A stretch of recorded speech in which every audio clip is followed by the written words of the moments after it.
What's going on, fellow drivers and CB enthusiasts? Jay Rich back again, and today we are looking at the Ranger RCI 99 N4 10-meter radio, AM, single sideband, all that good stuff. A co-worker of mine had got this, and he gave it to me to put into his truck for him, and figure while we're here, hey, let's go on ahead and unbox this thing and take a look at it. Before we get too far into the video, if you would, there's a subscribe button right down here in the corner. Hit that, and always a thumbs up and a comment down below is very much appreciated. So let's go and get right into this. See, Ranger just has their box.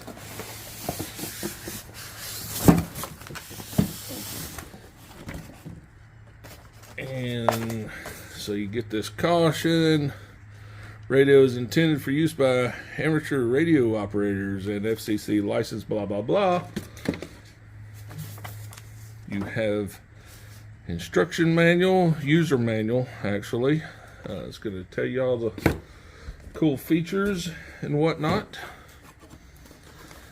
We open this up. You get a chrome microphone. It's very nice. Just feels like typical Ranger 198 microphone, only that it is chrome. Let's see, move this out of the way. Right here where you have your power cord. Let's open that up. Try not to tear up his packaging. I'm going to try to leave it all intact for him in case he decides he wants to do something different. But you have your Anderson plug. It's going to be 8 gauge cable. You have an inline fuse, and then you've got this overall looking about 2 feet of power cable here. And with this radio, it is important to note you need to go to a battery source with this radio. This radio pulls in the neighborhood of 400 watts, so going to the battery is imperative. You will likely be burning up truck's wiring if you try using it and blowing fuses and putting bigger fuses and yada yada.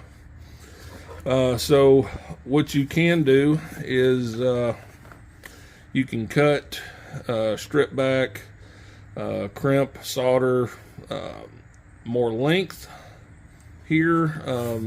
Another thing that you could do is just do that for your ground, but come up here to the fuse holder here and undo the Allen screw and just add your power wire straight from there to where you don't have a crimp on the power side. You will just use a crimp on the negative side if this is not long enough for you. So let's set this aside. Alright, get that out of the way. And getting a 10-meter radio like this, you will have to have this converted over to 11-meter if you want to run on the CB frequencies. Just know that. And I only recommend it being done by a qualified technician. So we got our radio. Here we have a little parts pack. There is an extra fuse in here. Here are your knobs for the mounting bracket to screw in. Some little pads to keep you from scuffing your radio up. Some miscellaneous little screws and star washers, and a microphone holder you get there. You do get this bracket.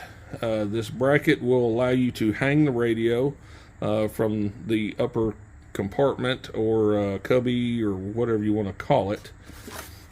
However, if you want to put this radio on the dash of your truck, you will need a much bigger bracket. This little bracket right here will not allow you to mount to the dash. So let's get the plastic off of this. Set this plastic down just to, here you have your cooling fins. Here is the other end of your power with the Anderson connector, and then your coax connector. You have on the back your PA for whatever reason, and your external speaker. And right here is where you would connect your coax to through the 209, but with this radio, the power comes out of the amp section here on the bottom. They have added this, which is different. So I kind of like it. Caution, surfaces may be hot, as this is your amp section. If you're a long talker, more than likely you might get that a little warm. But here's the business end, and man, look at this radio. This radio is just, it's nice. I love the black face on it. So you have your standard 4-pin.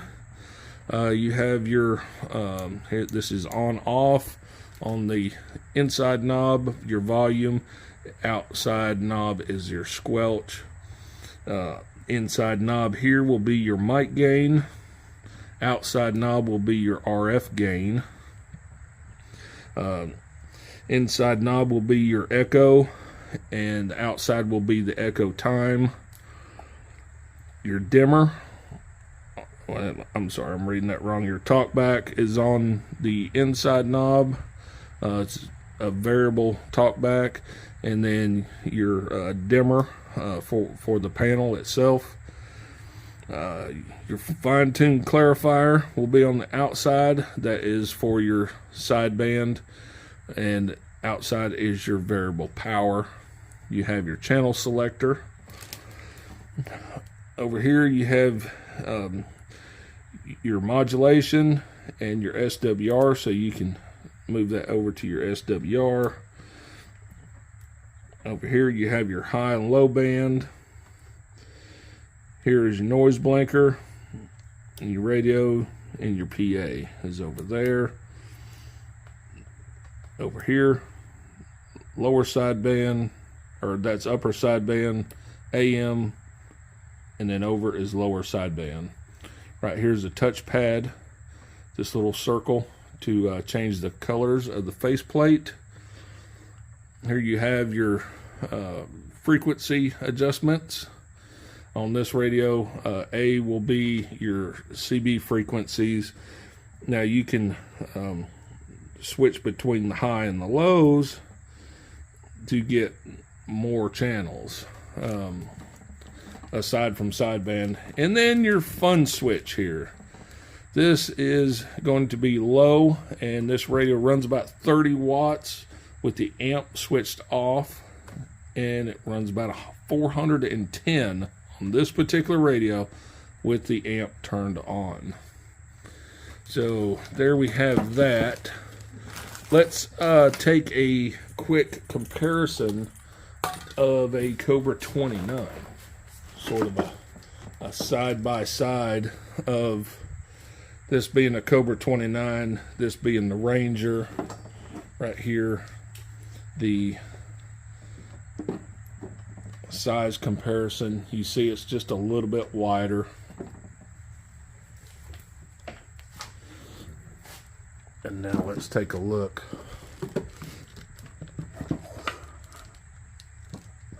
at how much deeper the Ranger is right through here with the amp section and everything. It is quite a bit larger of a radio than your standard Cobra 29, so this is not going to fit into every truck. The Ranger itself is not going to fit into every truck, because most trucks accept the Cobra 29 size radios. Yeah, so there you have it, guys. The Ranger RCI 99N4 400 watt 10 meter amateur radio. I appreciate you guys watching. If you would, go ahead and give me a thumbs up, watch a playlist, and subscribe is very much appreciated. I'm Jay Rich. Keep your knees in the breeze and the shiny side up. We'll be seeing you.